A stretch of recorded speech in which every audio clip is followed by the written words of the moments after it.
I'll start off by introducing myself. My name is John Jenkins. Everyone calls me JJ. I work at Amazon, and my team at Amazon builds the technology that is in Just Walk Out stores. So if you've seen that store out there at the center or at the front of Javits Center where you can just like walk in and not go through a checkout, my team builds those. And so I'll turn it over to Bill. I appreciate it. So my name is Bill Tony. I don't have a cool name like JJ, so Bill Tony. Head up global market development for Avery Dennison, and my team is really responsible for helping retailers and brands all throughout the world understand how to take emerging technologies, and particularly sensor technology like RFID, how is it really going to help to transform their business process from an ROI perspective, technology perspective. So that's what my team does globally. Been in emerging tech and retail for 28 years, 4 years running retail stores, about 25 years doing emerging tech and trying to innovate around retail. So happy to be here and look forward to the discussion. Cool. Yeah. So we want to start off by getting you guys fired up and activated. So I'll see if I can get people excited here. So everyone who loves standing in checkout lines, raise your hand. Okay. I've largely failed. We'll see if Bill can do better. You can fire a question. All right. How many people have actually abandoned a purchase because the line was too long? Raise their hand. Okay. Bill wins. I see how it works. Well, so Bill and I were talking yesterday in advance of this session, and you mentioned this is your 23rd time at NRF. I've only been here twice. So you clearly have an idea of what the trends have been here over the years. And I guess I'd be curious to know, like, what are your perspectives on the trends and even some maybe micro trends about, how shoppers' frustration sort of factors into retail? Yeah, it'd be great. Appreciate it. First of all, it's great to see so many people here at NRF. I mean, it's packed this year and it's really exciting. I think there's really three micro trends, and going to different presenters and then kind of walking around the NRF this year. I think there's three key things. Number one, consumer experience. And I think post-COVID, people are coming back in the store, and I think people are really trying to understand, how do I create a frictionless consumer experience to really help drive more brand loyalty, what retailers call NPS or Net Promoter Score. And that seems to be a really big kind of theme as you kind of walk around the show and kind of listen to different executives talk about retail. I think the second one is really around labor optimization. So how do we actually take labor and save that labor and plow it back into things that have a little bit more value for the customer, or in some markets that have a labor scarcity, how to actually run my operations with trying to optimize my labor. And the third really is around theft. I think a lot of people have heard some themes around theft. And 3, 4, 5 years ago, you would hear this theme around loss prevention. So people would put hard tags on products and try to prevent theft. And obviously that's still a strategy, but a new theme emerging is what we're calling kind of loss detection. So how do you take analog technology like EAS technology and make it a smart sensor technology where you can get data analytics and start predicting certain things, and start to understand in a retail operation what actually left your store so you can replenish that item and make sure it's there for the next customer. So I think those are kind of the three big things I would say that we typically see. Like from a technology perspective, is there a technology or a way that you're starting to think about addressing some of these trends? Of course, we think of RFID because it's the... So hang on here. So like, it's not 1994. RFID is not cool. We're in a big ideas session, right? Like, we can't possibly talk about RFID at a big ideas session. Yeah. What's up? Well, it's interesting, right? Because I think some people still think of RFID back in the 2000s where it was kind of case level and the technology was just starting to get kicked off. But a lot's changed since then. I think there's really two key things. First of all, the technology itself has gotten, from a performance perspective, smaller and a lot more higher performing. Obviously, price has changed a little bit since then. But the big thing is that in the retail enterprise, we've discovered that the right application really shouldn't start at case level. It should start at item level. And you'll see a lot of retailers talk about utilizing RFID for inventory management. It's kind of where we started back in 2010, 2011.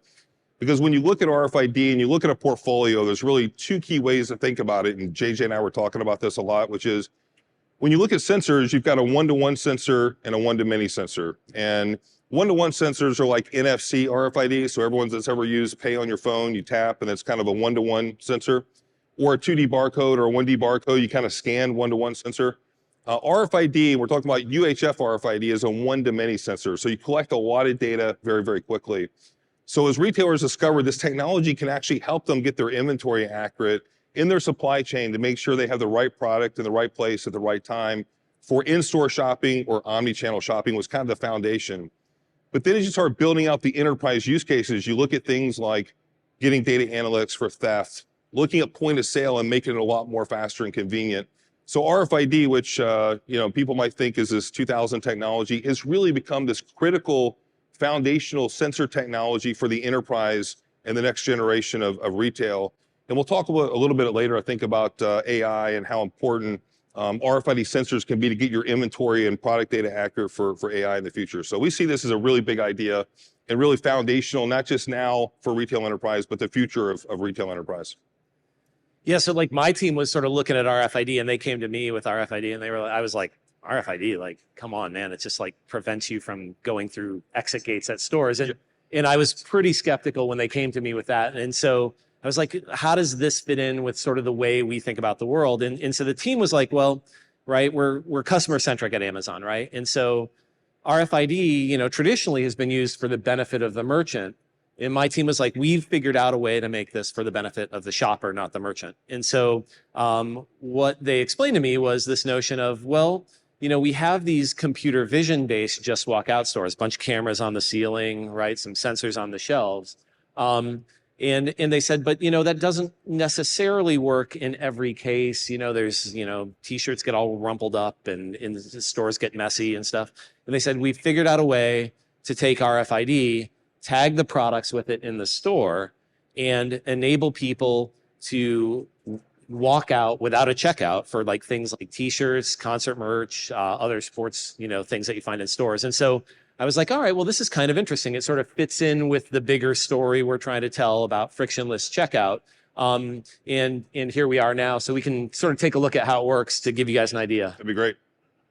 Hi, I'm JJ, Vice President of Just Walk Out Technology at Amazon. And today I'm here in Arlington, Texas at Globe Life Field, home of Major League Baseball's Texas Rangers.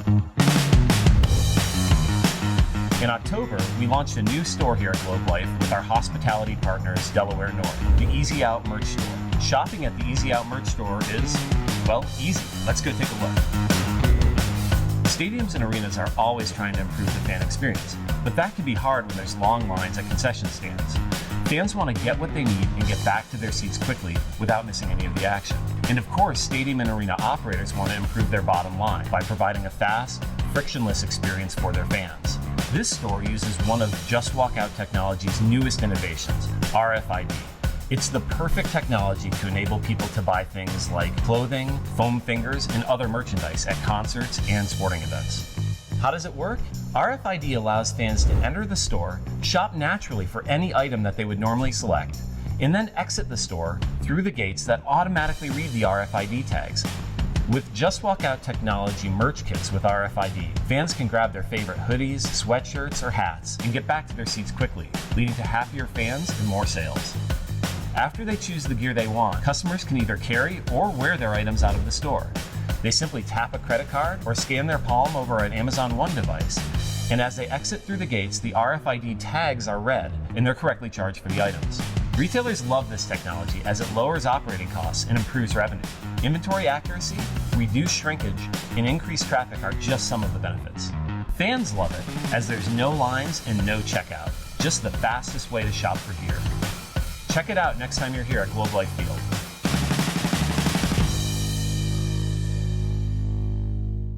All right.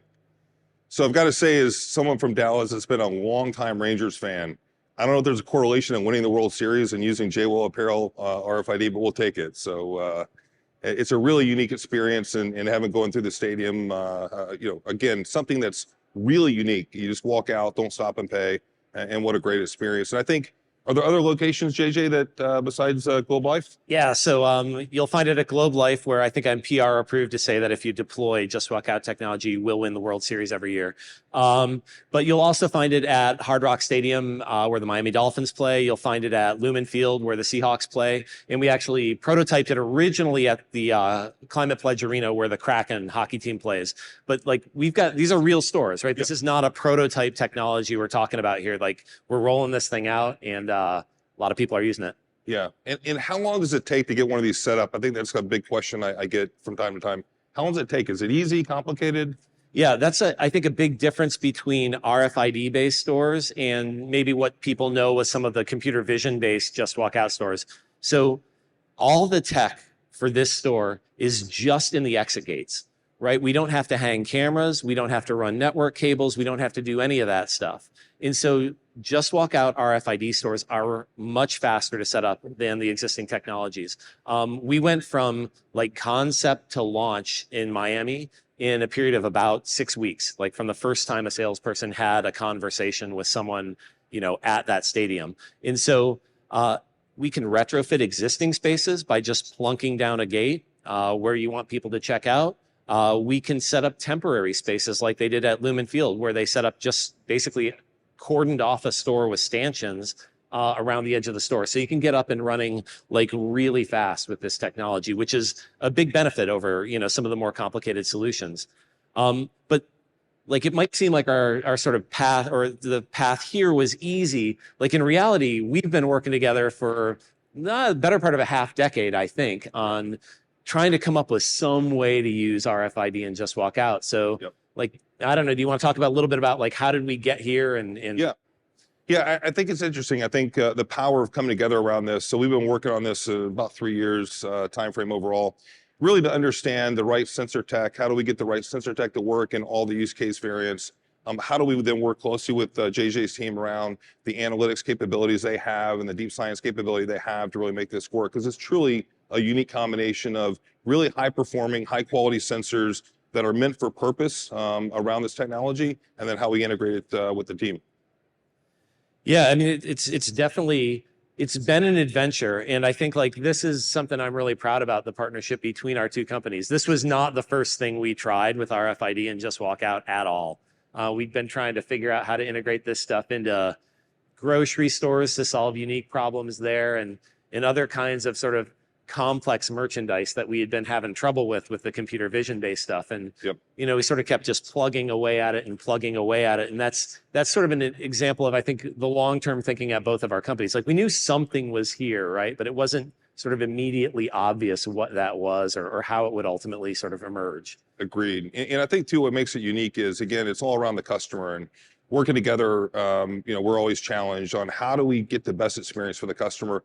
The one thing too that's interesting about apparel, it's a very multi-dimensional SKU, right? So you've got size, color, style, all these dimensions. And with RFID, based on the serialization of RFID, you can really understand all those dimensions relatively quickly. And I think the analytic unlock around some of that is quite interesting. Yeah, I mean, like certainly, like if anyone has been to an apparel store versus, I don't know, a stadium, food and beverage store, like, it's different. Like it's like controlled chaos in one of those merch stores, right? People are throwing stuff everywhere. Stuff's completely disorderly. And that's a real problem for a computer vision based solution, right? Like the cameras need to know what they're seeing, and just not possible all the time with merch. And so like, we're pretty excited about some of the new sort of possibilities that this brings to the merchants that are selling this type of stuff. So the first thing, as I sort of mentioned, is like cost is decoupled now completely from the square footage of the store. So if you have a giant department store, like the deployment cost is really just in these gates. You don't have to modify any of the rest of the store. And that's a big deal, right? Like you don't want store downtime, as you're trying to move to a new way of merchandising. The other thing that's kind of cool about them is, they're basically portable. So if you have one of these gates and you want to set up a temporary sort of merchandising space somewhere, you can move these things around. Like when we set up the first store at Lumen, they just took a corner of their arena that was sort of unused, plunked the gates down, and bam, you got a store. So that's pretty cool. The other thing is that it really does enable a whole new range of selection, right? Like, and I think this is something I didn't know about RFID that I learned working with you guys. I was like, oh, these tags only work in certain environments, right? Like there's a lot of stuff where it just won't work. And I think you've proven to us that they can do a lot more than you can think. Like in terms of the types of merchandise you support and stuff, like can you talk about that a little bit and the future? Yeah, you bet. I mean, today people think of RFID because there's been a lot of growth, a lot of retailers talking about apparel, but really now you look at general merchandise, there's a lot of things that are happening in the general merchandise space, enabling all these items, because really those items have the same need from an inventory accuracy, consumer convenience, right, theft analytic perspective, and all the enterprise retail applications.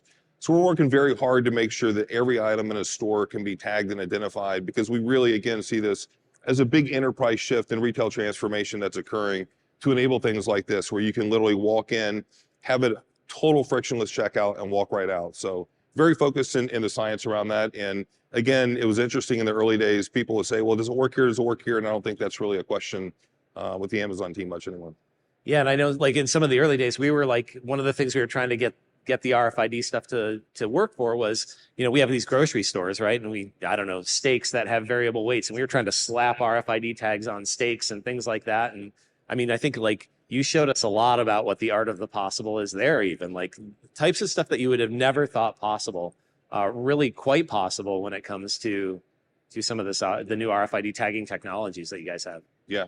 Yeah, we're really excited about it. And I think one of the other things too, I really want to talk through is AI. So I know that's been one of the topics you hear from a technology perspective. I'm sure a lot of people have seen a lot of AI out in the show.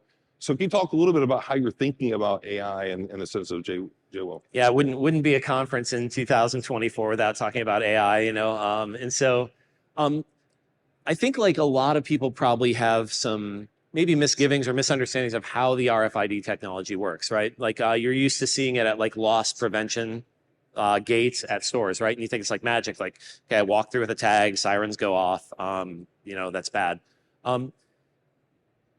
To charge people's credit cards correctly for the items they are taking out of a store with RFID requires a lot of heavy lifting. I think that's not necessarily obvious to someone who's just sort of walking through the store. Those gates that we put in our stores, they're reading tons of tags off the shelves all the time, right? Like RFID signals like propagate everywhere.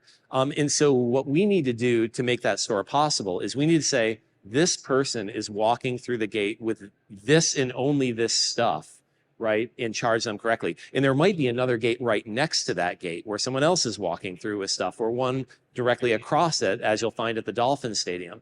And so to do that takes a lot of pretty heavy lifting on the AI side. So we have, I'll just say, lots of antennas in those RFID gates, all of which are reading a bunch of different signals, all of which are tuned a very specific way, aimed a very specific direction.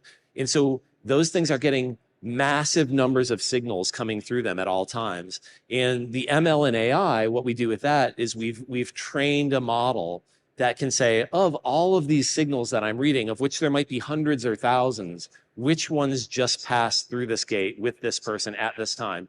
And that person might be holding some of those RFID tags under, their armpit as they're walking through, or they might have two tags sandwiched together. Like the world's a very complicated place when you start to actually deploy this technology. And like AI has been really sort of important for us as we've tried to actually build these real working stores to make that happen. Yeah, so, interesting. Yeah. And you talked about someone putting something underneath their arm. How do you think about theft with JWO? What's your perspective on that makes it a little unique? Yeah, theft is a big topic as well, right? This year and last year. We didn't design Just Walk Out, either the camera-based stores or the RFID stores, to stop theft. That wasn't the goal at all. The goal is to make a seamless checkout experience for customers. It turns out, though, that the side effect of doing that is that we have some pretty positive benefits in terms of reducing shrink. So in a camera-based JWO store, Just Walk Out store, it's our job to know what you took off the shelf and to charge you for it, right? So if you go into a camera-based Just Walk Out store, grab a candy bar, stuff it in your pocket, and walk out, it's our job to get that right. Now, in a traditional store, if you did that, that would be theft, right? But in a Just Walk Out store, an action that would have been theft becomes a purchase, right? And so it's kind of a neat side effect of it. And the same is true in these RFID stores, right? Yes. If you had an RFID store, maybe that was enabled with bins, right? You put your stuff into a bin. Well, people might forget to put something in a bin, right? They might have stuffed something in their pocket. They forget to put it in a bin.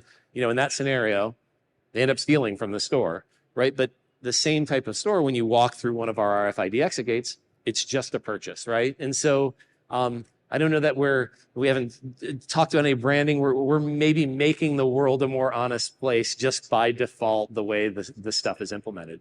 But I think like a thing that we have learned is that RFID is not magic. Like there's a lot of operational sort of knowledge that a store owner needs to make this stuff work. And I think that's an area where we've been really impressed with what you guys bring to the table. Do you want to talk about sort of how do you operationalize this stuff in real life and actually get the value from it? Yeah, appreciate that. Again, a couple things that we've been really working on collaboratively is when you install the system, how do you look at it from an end-to-end perspective? So it might be things until you get to source tagging where all the brands are putting RFID on its source. How do you put printers in the store to be able that you actually get the right data on the tag and get the tag on the right product? So we're putting together systems and solutions that enable the operators in the store to make sure they get the right tags on the right product from an operational perspective. And then thinking about things from an inventory perspective, right, along with the just walk out perspective. So I think those are some of the things that we're thinking through collaboratively with JJ about how do we put a whole solution together that allows right now these stadiums to actually implement RFID. Simple gates putting in, as JJ talked about, quite easy to put in. And then our team helps on the implementation around the printer systems, all the other ecosystem solutions that make sure we're doing the right thing, the right tag, right printer to get on the right product, so we can make sure we have a good flow of product in the JWO stores. And you guys have been doing some research around this and how this is sort of affecting, you know, the purchasing decisions or the store choice decisions. Right. What have you guys found there? So we just commissioned some research that we just released actually this week, and it's quite interesting. Two real key things. I think when you look at the aggregate research that we did across all consumers, roughly 45% of consumers would actually choose a self-checkout that had an automated way of checking out versus scanning a barcode, which is interesting. The second thing is for Gen Z. I mean, they really like kind of frictionless checkout.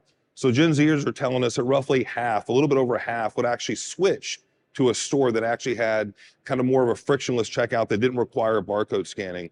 So you can see that from a different generational perspective, there's still a big contingent overall that wants to have frictionless checkout, but you can see that proliferate a little bit more from a Gen Z perspective to the point where they would actually potentially switch to a different retailer based on frictionless checkout. So very interesting. Yeah, and that's certainly one thing that we want to try to make the promise to for the people we're working with. Like increased sales is certainly, you know, an angle that, you know, for us is really important. Yep. You know, we see retailers getting value out of the RFID based stores in kind of three ways. So, you know, one way that, you know, we see it is increased throughput, right? So if there was a 10-minute long line to buy a t-shirt at a stadium and now that line is just like moving real fast, they sell a lot more stuff. And so retailers are pretty thrilled about that. The other thing we see is, as we talked about, that reduction in shrink, right? Yes. I mean, it just is harder to make a mistake and not pay for your items in a just walk out store.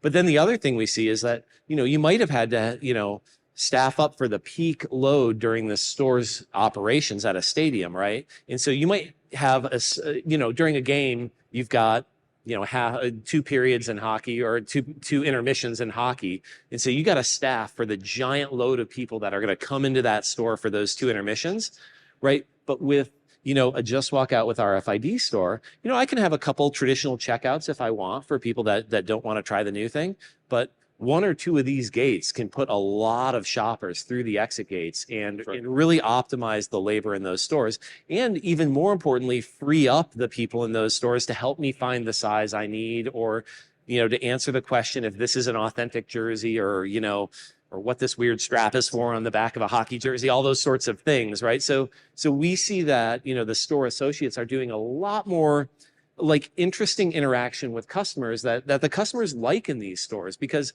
I mean, a lot of us have been to a store where you couldn't find the size or color that you wanted. And, you know, that's really a lot easier in these stores when you free up the staff to do that kind of thing. Yeah. So I was going to ask, you know, the neat thing about this, and I didn't know this either at the beginning when we did this, is when we apply RFID to these items in the store, we're sort of assigning each item a unique ID in the store. We're not saying that there's not one RFID tag on all medium men's Kraken jerseys, right? Each one has its own unique sort of ID. What type of stuff does that enable, and like why should I care about that, I guess? Yeah. I think, again, the beauty about bringing serialization together with a sensor like UHF RFID is that you're able to differentiate things that you can't visually see. So when you go into an apparel store like a JWO store and you look at, okay, is that a small, medium, large, you can actually differentiate between all the dimensions of the SKU to make sure that A, you've got the the store merchandise correctly, right? You don't want to have a bunch of medium sitting out in the store when your average big flow item is a large. So you want to have the right mix. You can replenish with the right mix. So imagine even today in a stadium, we have a high flux of people coming through one of those stores and you run out of mediums. Just so happens that the mediums are flying off the shelf. You now know those mediums are off the shelf. You can immediately replenish that because in the stadiums in particular, you've got a very short window in which you got to maximize your sales. So high velocity, high churn, how can you make sure you're replenishing appropriately to make sure, again, the holistic consumer experience is good? So I think that's a really interesting part. The other part is, as we talk about the future of AI, if you think about, like, we've done a lot of studies in the apparel industry where the average retailer is roughly 65% accurate at the SKU level. Now at the unit level, say they're 92% accurate when they do their physical inventory. But when you drill down to the SKU level, size, color, style, et cetera, they're 65% accurate. But if you're 65% accurate in your inventory position, and you're going to build AI on top of that, right? You're going to build AI on top of 65% accuracy, forecast planning, replenishment, right? The whole supply chain. So we see this from a product. You can build great product attributes in your AI strategy, but do you really have the right product is really something that we're very focused on around why this matters. Because again, you can have the right unit, but not the right SKU. Customer's not going to really buy anything. They're not going to be satisfied because you didn't have their size, didn't have their color. And people have a lot of choices today, right? To actually look elsewhere.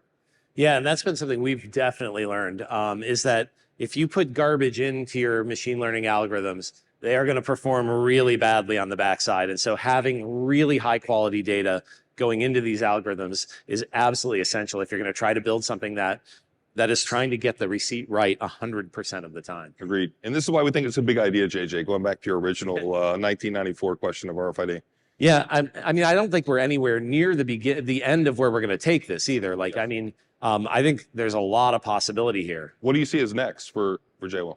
Well, so I think there's a lot of really cool things that this is going to enable. One is pop-up stores are going to become a piece of cake, right? I mean, pop-up stores are hard not only because you need to set up a store really fast and get it running. You got to hire people to staff them. And like in this country right now, it is extremely hard to hire people. And so I think that's going to be one thing. I think new types of selection, especially with some of the innovations you guys are working on the tagging side, are going to become possible with our RFID, where people are going to go, oh my gosh, I had no idea that you could apply an RFID tag to that thing. Yes. And make it work in real life. And then, like, I think some of the really exciting possibilities around like the provenance of items, right? To say like, this is an authentic item and its RFID tag proves it so. You can imagine in a sporting world that's a really interesting thing to start looking at. Really anywhere where there's like collectibles or sort of unique one-of-a-kind items, it's going to become really interesting with some of these RFID-based technologies. So, yeah. Agreed. And one of the interesting ideas we were talking about is like this concept of pop-up stores taking the solution, taking the store to the demand. Right? You have unique events that are happening with large populations. How do you have the flexibility to actually take the store to the demand, right, versus the demand coming to the store? I think that's a really interesting perspective from a pop-up store perspective. Yeah, and I think another interesting thing that we're going to see is like right now, we have this sort of RFID only store out here. We've got a vision only store down at the front of Javits. There's no reason that we can't combine these technologies and potentially other technologies as well. So, we might find really interesting blends of both RFID coupled with the computer vision stuff to enable like pretty amazing new retail experiences. Like, I think like for us, we want to create that sort of magical moment where you're like, I have no idea how this just happened, but I just purchased this thing and it feels awesome. And so I think together there's a lot of possibility there. So yeah. It's an exciting time. And I think, I don't know, we'll see, we may come up here with some new innovations on the Big Ideas stage next year with you guys and say, holy crap, we never thought that was going to be possible when we were sitting up there last year, and it'll be a pretty exciting time. Look forward to it. Awesome. All right, well, I think we're out of time. We won't keep you guys from beer and wine. So thanks for coming, and let us know if you have any questions. We'll be at our booths and up here afterwards. So cool. Thank you.